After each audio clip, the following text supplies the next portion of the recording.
CK ടോക്സിന്റെ മറ്റൊരു football ടോക്കിലേക്ക് എല്ലാവർക്കും ഒരിക്കൽ കൂടി സ്വാഗതം. നിലവിലിപ്പോൾ കേരള ബ്ലാസ്റ്റേഴ്സിനോടനുബന്ധിച്ചുള്ള ഏറ്റവും സുപ്രധാനമായിട്ടുള്ള രണ്ട് അപ്ഡേറ്റുകളാണ് പുറത്തേക്ക് വന്നിട്ടുള്ളത്. ആദ്യത്തെ ഒരു അപ്ഡേറ്റ് എന്നത് ദിമിത്രിയോസ് ഡയമൻഡോസിന്റെ ട്രാൻസ്ഫറുമായി അനുബന്ധിച്ചുള്ളതാണ്. രണ്ടാമത്തെ ഒരു അപ്ഡേറ്റ് എന്നത് കേരള ബ്ലാസ്റ്റേഴ്സ് FCയുടെ ഗോൾ കീപ്പറായ ലാറ ശർമ്മയെ കുറിച്ചാണ്. അപ്പോൾ ഏതായാലും വിശദമായ വീഡിയോയിലോട്ട് കടക്കുന്നതിന് മുമ്പായിട്ട് നിങ്ങൾ ഇതുവരെ ഈ ചാനൽ സബ്സ്ക്രൈബ് ചെയ്തിട്ടില്ല എങ്കിൽ ഇതുപോലുള്ള കൂടുതൽ ബ്ലാസ്റ്റേഴ്സ് ISL അപ്ഡേറ്റുകൾ ലഭിക്കുവാൻ വേണ്ടി ഈ ചാനൽ എല്ലാവരും സബ്സ്ക്രൈബ് ചെയ്തു വെക്കുവാൻ ശ്രമിക്കുക. ഇന്ന് രാവിലെ തന്നെ നമ്മൾ ദിമിത്രിയോസ് ഡയമൻഡോസിന്റെ ട്രാൻസ്ഫറുമായി അനുബന്ധിച്ചുള്ള ഒരു അപ്ഡേറ്റ് പുറത്തേക്ക് വിട്ടിട്ടുണ്ടായിരുന്നു. ആ ഒരു റിപ്പോർട്ടിൽ പറഞ്ഞിട്ടുണ്ടായിരുന്നത്, അഥവാ ആ ഒരു വീഡിയോയിൽ പറഞ്ഞിട്ടുണ്ടായിരുന്നത്, ദിമിത്രിയോസ് ഡയമൻഡോസ് ഇതുവരെ ആയിട്ടും ബ്ലാസ്റ്റേഴ്സിന്റെ ഓഫറുകൾ സ്വീകരിച്ചിട്ടില്ല എന്നും മറ്റ് ISL ടീമുകളുടെ ഓഫറിന് വേണ്ടി കാത്തിരിക്കുകയാണ് എന്നൊക്കെയായിരുന്നു ആ ഒരു റിപ്പോർട്ടിൽ പറഞ്ഞിട്ടുണ്ടായിരുന്നത്.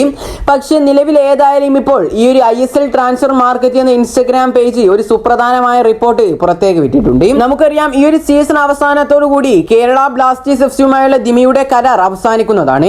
അതുകൊണ്ട് തന്നെ നിലവിൽ ബ്ലാസ്റ്റേഴ്സിന്റെ ആരാധകരെല്ലാവരും ആകാംക്ഷയിലുമാണ്. കാരണം എന്താണ് എന്ന് വെച്ചാൽ അടുത്ത ISLന്റെ 11ാം സീസണിൽ ബ്ലാസ്റ്റേഴ്സിന് വേണ്ടി ദിമിത്രിയോസ് ഡയമൻഡോസ് പന്ത് തട്ടുമോ എന്ന ആകാംക്ഷയിലാണ് നിലവിൽ ആരാധകരെല്ലാവരും. ഏതായാലും ISL ട്രാൻസ്ഫർ മാർക്കറ്റ് ഇപ്പോൾ ഇതിനെക്കുറിച്ചുള്ള ഒരു സുപ്രധാനമായ റിപ്പോർട്ട് പുറത്തേക്ക് വിട്ടിട്ടുണ്ട്. ആ ഒരു റിപ്പോർട്ടിൽ പറയുന്നത് ഇപ്രകാരമാണ്: ഇന്ത്യൻ സൂപ്പർ ലീഗിൽ കേരള ബ്ലാസ്റ്റേഴ്സ് FCക്ക് വേണ്ടി നിലവിൽ മികച്ച പ്രകടനം തന്നെ കാഴ്ചവെച്ചുകൊണ്ടിരിക്കുന്ന അവരുടെ ഗ്രീക്ക് സ്ട്രൈക്കറായ ദിമിത്രിയോസ് ഡയമൻഡോസിനെ സ്വന്തമാക്കുന്നതിൽ നിലവിൽ ഏറ്റവും മുൻപന്തിയിലുള്ളത് ഈസ്റ്റ് ബംഗാൾ എന്ന ISL ക്ലബ്ബാണ്. കൂടാതെ അവർ മറ്റു ISL ക്ലബ്ബുകളെ അപേക്ഷിച്ച് നോക്കുകയാണെങ്കിൽ ഒരുപാട് വലിയ ഓഫറാണ് ദിമിത്രിയോസിന് നൽകിയിട്ടുണ്ട് എന്നും ഈ ഒരു റിപ്പോർട്ടിൽ പറയുന്നുണ്ട്. നമുക്കറിയാം മുംബൈ സിറ്റി FC ഒക്കെ താരത്തിന് വലിയ രീതിയിലുള്ള ഒരു ഓഫർ ആയിരുന്നു നൽകിയിട്ടുണ്ടായിരുന്നത്. എന്നാൽ ഈ ഒരു റിപ്പോർട്ടിൽ പറയുന്നത് മുംബൈ സിറ്റി FCയേക്കാൾ വലിയൊരു ഓഫറാണ് നിലവിൽ ഈസ്റ്റ് ബംഗാൾ FC ദിമിത്രിയോസിന് നൽകിയിട്ടുള്ളത് എന്നാണ്. ഏതായാലും ഈ ഒരു റിപ്പോർട്ടിൽ നിന്നും നമുക്ക് മനസ്സിലാക്കാൻ സാധിക്കുന്നത് ISLലെ തന്നെ വമ്പൻ ക്ലബ്ബായ ഈസ്റ്റ് ബംഗാൾ FCയാണ് നിലവിൽ ഈ ദിമിത്രിയോസ് ഡയമൻഡോസിനെ ടീമിലേക്ക് എത്തിക്കുന്നതിൽ മത്സരത്തിൽ ഏറ്റവും മുൻപന്തിയിലുള്ളത് എന്ന് തന്നെയാണ് നമുക്ക് ഇതിലൂടെ മനസ്സിലാക്കാൻ സാധിക്കുന്നത്. ഇനി അടുത്തൊരു അപ്ഡേറ്റ് എന്നത് കേരള ബ്ലാസ്റ്റേഴ്സ് FCയുടെ ഗോൾ കീപ്പറായ ലാറ ശർമ്മയെ കുറിച്ചാണ്. നമുക്കറിയാം ഈ ഒരു ISLന്റെ 10ാം സീസണിലേക്ക് വേണ്ടിയിട്ട് ബംഗളൂരു FCയിൽ നിന്നും കേരള ബ്ലാസ്റ്റേഴ്സ് FC ലോൺ അടിസ്ഥാനത്തിൽ ടീമിലേക്ക് എത്തിച്ച ഒരു സൂപ്പർ താരമായിരുന്നു, അഥവാ ഒരു സൂപ്പർ ഗോൾ കീപ്പർ ആയിരുന്നു ലാറ ശർമ്മ എന്ന സൂപ്പർ താരം. പക്ഷേ ഈ ഒരു താരത്തിന് ഇതുവരെ ആയിട്ടും കേരള ബ്ലാസ്റ്റേഴ്സ് FCക്ക് വേണ്ടിയിട്ട് ഗോൾ കീപ്പറായി നിൽക്കാൻ സാധിച്ചിട്ടില്ല. അതുകൊണ്ട് തന്നെ ഈ ഒരു സീസൺ അവസാനം ലാറ ശർമ്മ എന്ന സൂപ്പർ താരം പഞ്ചാബ് FCയിലേക്ക് കൂടുമാറുമെന്ന റിപ്പോർട്ടുകൾ നേരത്തെ തന്നെ പുറത്തേക്ക് വന്നിട്ടുണ്ടായിരുന്നു. പക്ഷേ നിലവിൽ ഇപ്പോൾ ലാറ ശർമ്മയെ കുറിച്ചുള്ള ഏറ്റവും സുപ്രധാനമായിട്ടുള്ള ഒരു അപ്ഡേറ്റ് ബ്ലാസ്റ്റേഴ്സ് ക്യാമ്പിൽ നിന്നും പുറത്തേക്ക് വന്നിട്ടുണ്ട്.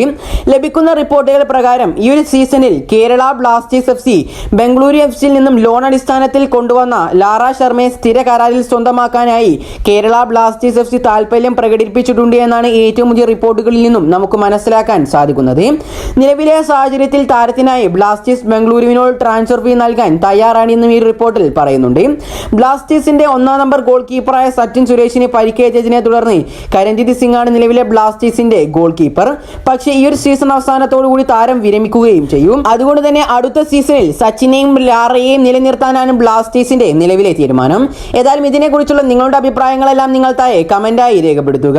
ഈ ഒരു വീഡിയോ ഇവിടെ വെച്ച് അവസാനിപ്പിക്കുകയാണ്. കൂടുതൽ ISLനെ കുറിച്ചും കേരള ബ്ലാസ്റ്റേഴ്സിനെ കുറിച്ചുമുള്ള അപ്ഡേറ്റുകൾ ലഭിക്കുവാൻ വേണ്ടി ഈ ചാനൽ എല്ലാവരും സബ്സ്ക്രൈബ് ചെയ്ത് ബെല്ലൈക്കൻ എനേബിൾ ചെയ്തു വെക്കാൻ ശ്രമിക്കുക. അപ്പോൾ അടുത്തൊരു ISL ബ്ലാസ്റ്റേഴ്സ് അപ്ഡേറ്റുമായി വീണ്ടും വരാം. Good bye.